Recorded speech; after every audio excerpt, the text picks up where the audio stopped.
9 months ago, I was diagnosed with type 2 diabetes at the verge of a diabetic coma. But before that, during my third and my fourth pregnancies, I had been diagnosed with gestational diabetes and had to be taking insulin shots. But I still, in some way, convinced myself that it was temporary and that I will not get to the point where I will be diagnosed a pre diabetic, much more a type 2 diabetic.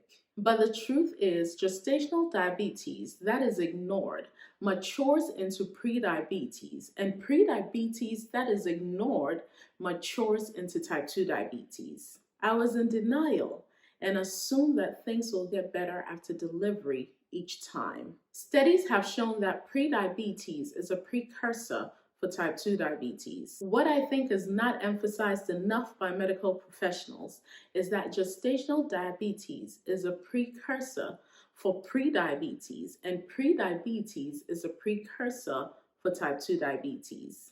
In adopting a healthier lifestyle, I not only got healthy and reversed type 2 diabetes, but I have lost over 100 pounds. Hi, I'm Miriam, and welcome to Everything Life.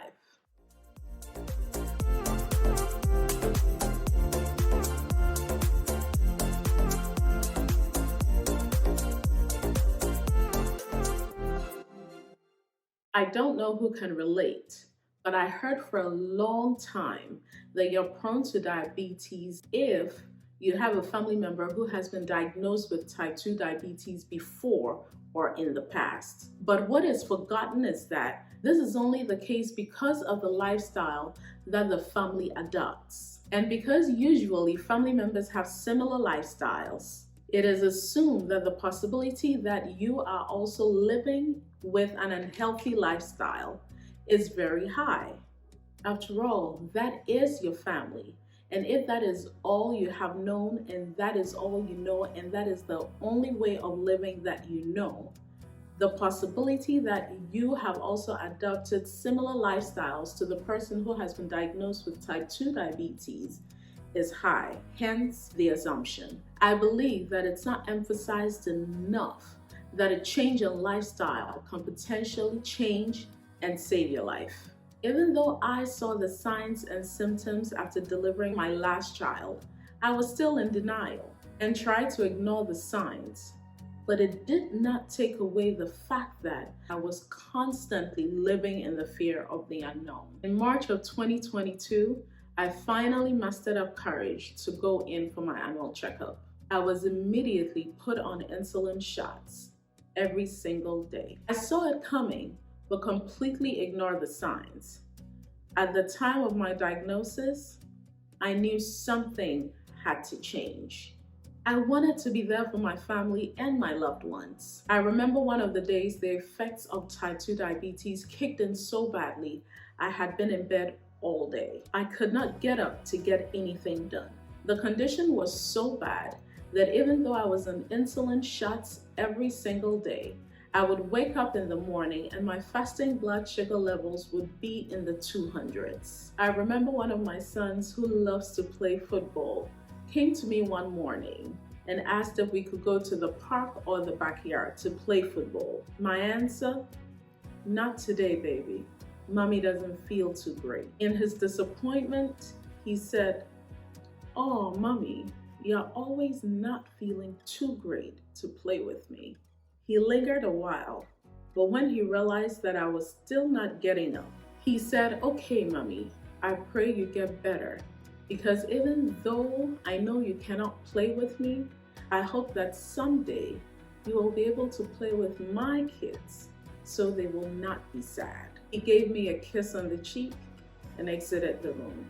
That statement hit me like an explosion. I wept in bed all day that day because I knew that if I did not get control of type 2 diabetes, I would not live long enough to see his children, much more play with them. I had heard before that type 2 diabetes could be reversed, but I did not know how. At some point, I took a concrete decision to do whatever it takes to reverse type 2 diabetes. Even though some deem it impossible, because my son's words had cut through me like a knife, I was determined, and it made me realize that I had to change my reality. Before I move on, I want to mention that before you take any drastic decisions concerning your health, you need to consult a medical professional. It is recommended that for most people with diabetes, meal times should be spaced out through the day. It is said that type 2 diabetics need to have breakfast within 1.5 hours of waking up. We need to eat every 4 to 5 hours, and we need to eat 40 to 50 grams of carbohydrates with every meal in certain cases. We are advised to have a snack between meals when we get hungry. We are also advised that having a snack before bedtime would also help. All this was mind-boggling to me, but I realized that medical professionals recommend that eating pattern because of high glucose reducing medications and insulin a diabetic is supposed to take. Several days I thought, I eat meals in a day trying to keep my carbohydrate count to 40 to 50 grams of carbohydrates per meal. That is a lot, by the way, hence spiking my blood sugar levels. Then I would have to inject this glucose or sugar reducing substance, which is insulin, into my body to help reduce my blood sugar levels. Honestly, it really did not make sense to me. I eat at short intervals and just before bedtime. I was advised to eat within 1.5 hours of waking up. When does my body get a break from digesting food? When does my body stop feeding off carbs that I've consumed? When will my body use all that and eventually use the fat that I have stored for energy? No time, because it was a constant cycle and I battled with the thought for days. I began my research on diabetes and food and how food impacts the effects and longevity of type 2 diabetes. That is when I decided to slowly incorporate experiments with different kinds of food and monitor the impacts it would have on my body and on my glucose levels while still on medication and insulin. I experimented with simply reducing my carbohydrate intake per meal and not necessarily eat the recommended amount. In doing that, I noticed my blood sugar levels could drop to considerably low levels. But at the time, I was still taking medications and insulin. I was still advised to take in the recommended amount of carbohydrates that I would take in as a type 2 diabetic because I still needed to take the medication. It did not resonate well with me. And so at some point, I had to take a concrete and sole decision to get off all kinds of medication related to type 2 diabetes. I do not recommend anybody to follow what I did. I'm simply sharing what I had to do to get me from being at the level of a diabetic coma into a state where I have reversed type 2 diabetes and put it in remission. I cut medications out cold turkey to see how my body and my blood sugar levels would react to the healthy foods and the healthy habits that I had discovered and was adopting. At the time, my main aim was to reduce my blood sugar levels and reverse type 2 diabetes.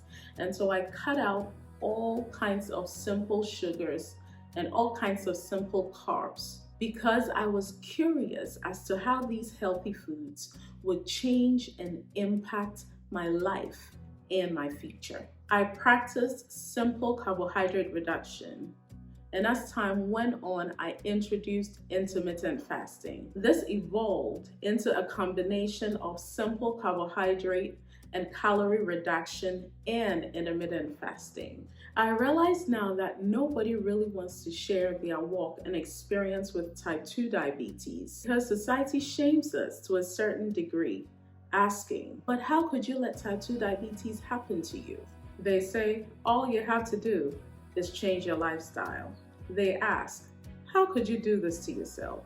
For those of you who ask those questions, Let me tell you this. It is easier to get there than you think with all the unhealthy foods surrounding us and in everything that we eat. 1 in 4 people in America alone live with and have diabetes without ever knowing that they have the condition. So it goes untreated and uncontrolled until they go blind or have a limb amputated. It was not easy deciding to come out and share my experience with you, but I took the decision to be here because I have unlocked some secrets to reversing type 2 diabetes and keeping it in remission for good and possibly a very long time. I know it can be a very lonely journey, and that is why I'm here. You don't have to go through this alone. I'll be sharing a lot more on signs and symptoms to look out for, effects, facts, and myths about type 2 diabetes, foods I ate to reduce my blood sugar levels, and so much more. So do well to stay tuned. I'm excited for the journey we're about to embark on. I can't wait to share all the secrets and tips that I discovered to help me reverse type 2 diabetes. If I could do it at the stage that I was, that should let you know that it is possible and you can do it too. My survivors, until next time, remember to be beautiful, be bold, be true, stay healthy, and always be you.